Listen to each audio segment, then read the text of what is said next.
Assalamualaikum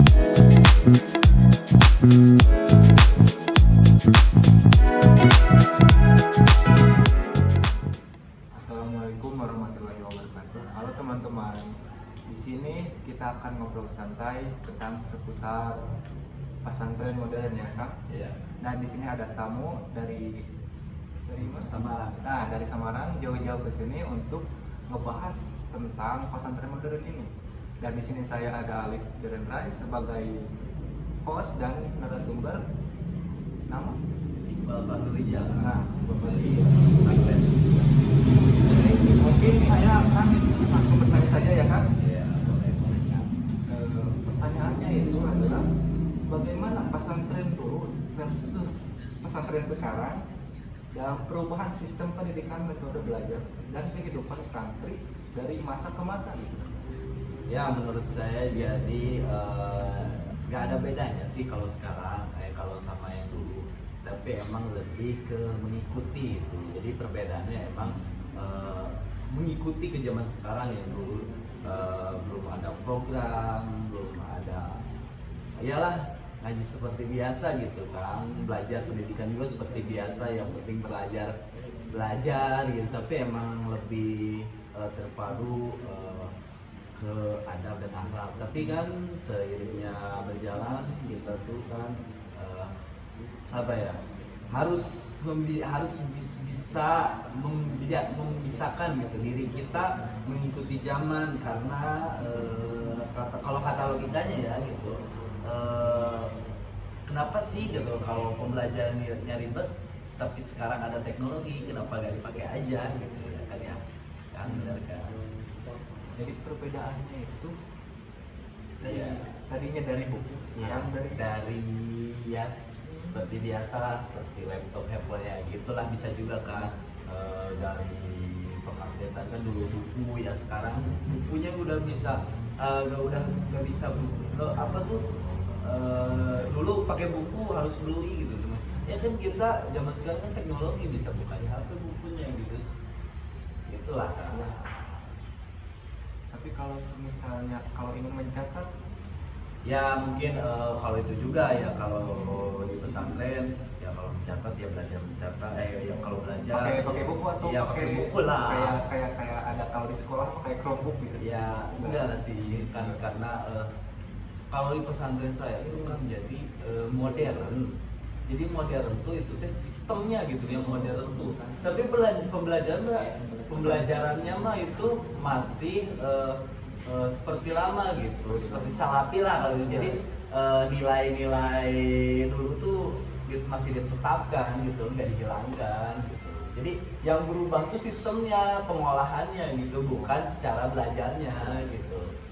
Kan tadi kan kata saya juga kan, belajar di buku ya belajar di buku, tapi kan sistemnya yang ngebedain gitu. Itu sistemnya bisa pakai buku langsung atau bisa pakai HP kan, bisa. Itu juga kalau di luar sana ya, tapi kalau di pesantren sih nggak bisa di saya tuh.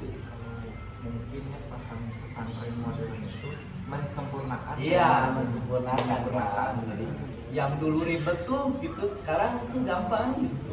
Lebih, jadi anak-anak santri juga itu lebih enjoy lah gitu, nggak capek kan. Santri itu capek bang, santri musuh kan ya, biasanya musuh nggak, nanti bangun pagi, bangun subuh, sholat, program lain yang mengaji, kan hafalan, kan banyak gitu kan. Santri itu emang belajar mandiri dan emang disiplinnya gitu, dengan adab-adaban yang diterapkan di pesantren itulah. Ya, kalau mendengar aktivitas kayak begitu jadi kepo ya. Iya, Jadi kepo kayak jadwalnya, Iya, jadwal iya. ngajinya dari jam berapa sampai jam berapa gitu. Ya, mungkin jadwal ngaji itu ini bos minggu ya bang ya. Di hari Senin itu, tapi berbeda-beda sih ya. Tapi kita ambil aja jadwalnya dulu ya, bang ya. Jadwalnya dulu kan kita beda-beda kan. Ada kelas 1 kan, kelas 2 nggak semuanya sama. Safina semuanya sama. Jadi kan beda-beda. Kelas 1 nih bang, di kelas 1 tuh khususnya kan baru masuk ya SMP, Safina. Kalau di kitabnya Safina, kalau aja pembelajarannya Al-Quran, Safinah, yalah seputar dasar-dasar dulu gitu bang. Tapi jadwalnya di saya tuh ada ngaji sore, ngaji subuh, ngaji malam, ngaji subuh. Jadi dari pulang sekolah tuh dari jam 6 gitu, dari setengah 8 sih kalau mulai di sana. Setengah 8 sekolah, pulang jam 2 langsung jam 2 istirahat dulu, asar kita ngaji, kita persiapan berjamaah maghrib, udah berjamaah maghrib full itu sampai jam 10 ngaji gitu. Ya udah jam 10 istirahat gitu, mulai lagi subuh jam 4 gitu. Oh jadi kalau udah istirahat nggak ada lagi pembelajaran? Nggak ada pembelajaran sih kalau di santri itu, paling ngapalin kalau ada yang tugasnya ngapalin, sama kalau ada yang sorogan gitu, yang telat lah gitu, yang telat nggak ikut pembelajaran gitu. Kalau soal makan ini, Soal makan di santri, di saya mungkin saya jadi di saya tuh santri. ada maksudnya makannya itu ada di jadwal kan? Enggak, emang setiap hari juga makan kan, tapi Iya, ya emang iya. jadwalnya tuh dari pulang ngaji subuh tuh jam 6.15, 6 pagi lebih 15. Pulang ngaji langsung baris ke tempat makan. Jadi sistemnya di situ bagian dapur tuh menyiapkan nasinya doang, karena di pembayarannya udah pembayarannya santri itu makan tuh nasinya doang gitu loh teh. Lauk pauknya mah bisa deui kan cek asalna Sunda nama gitu, lauk pauk nama deungeuna nama gitu ya, bisa lagi gitu. Tapi kalau misalnya itu ada yang masak atau yang santri doang itu sih? Itu ada tim khusus, ya tim khusus dapur. Kalau di pesantren saya banyak juga yang lain gitu pastinya. Itu ada ya, kalau saya lihat di pesantren yang lain ada yang pakai misting gitu.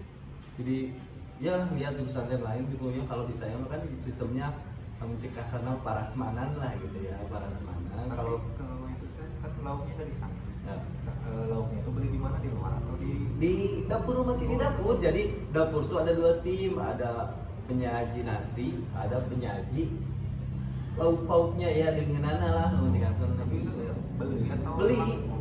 Jadi pembayarannya di sana itu bayar fasilitas sama bayar nasi. Jadi lauk pauknya beli sendiri gitu. Kalau menurut di saya kan Semarang, di Samarang Garut. Ya itu mah, tapi worth it sih bang, harganya juga lauk pauknya juga ada yang harga 3.000, 2.000, paling mentok di harga 5.000 kan. Tapi kalau misalnya ada santri yang ingin makanan yang lain gitu karena bosan apa Iya. gitu ya, boleh keluar atau enggak? Rumah sendiri punya aturannya masing-masing kan ya. Di saya juga ada aturannya gitu. Kalau mau makan enak tuh ya, makan apalah itu beda ya. Gak mau yang di pesantren itu paling ketika penjengukkan atau di hari libur, karena di hari libur sekolah sama ngaji tuh free itu anak-anak, bukan diwajibkan ya, dibolehkan izin keluar. Jadi boleh beli barang-barang dari luar, boleh beli makanan dari luar, tapi hanya 1 hari dalam 1 minggu kan. Jadi sambil itu ya boleh izin gitu, yaitu di hari Jumat kalau di saya gitu. Nah kalau misalnya ada santri kan keluar Ya. tapi kalau itu pengurusnya itu menjamin nggak itu santrinya bisa masuk lagi atau udah kabur gitu? Kalau di saya tuh bang bukan menjamin sih bang, apa ya, tapi beda-beda juga loh bang ya. Kalau ya yang taat aturan ya pasti kembali lagi ya, kalau yang taat enggak kembali lagi. Tapi di kita tuh ada kontrolin bang, pengurus juga. Jadi ada yang izin tuh nanti pas udah izin anak-anak keluar tuh nanti bagian keamanan, pengurus bagian keamanan kontrolin ke pasar, itulah seputar perizinan lah gitu, perizinan jarak dekat. Nah sekarang untuk harapan kedepannya gimana? Mungkin harapan kedepannya bagi tetap gitu mendirikan koridor agama sebagai apa ya, sebagai jiwa gitu, sebagai jiwa dan sebagai kehidupan gitu yang harus diterapkan gitu. Karena kita kalau sesuai gitu ya berjalan dengan koridor agama itu ya enak kita gitu. Dan harapannya mungkin semoga pesantren bisa lebih lebih maju gitu, lebih digital gitu, melek dalam digitalnya juga, dan tetap menjaga nilai-nilai keagamaannya yang tetap harus ditetapkan gitu kan.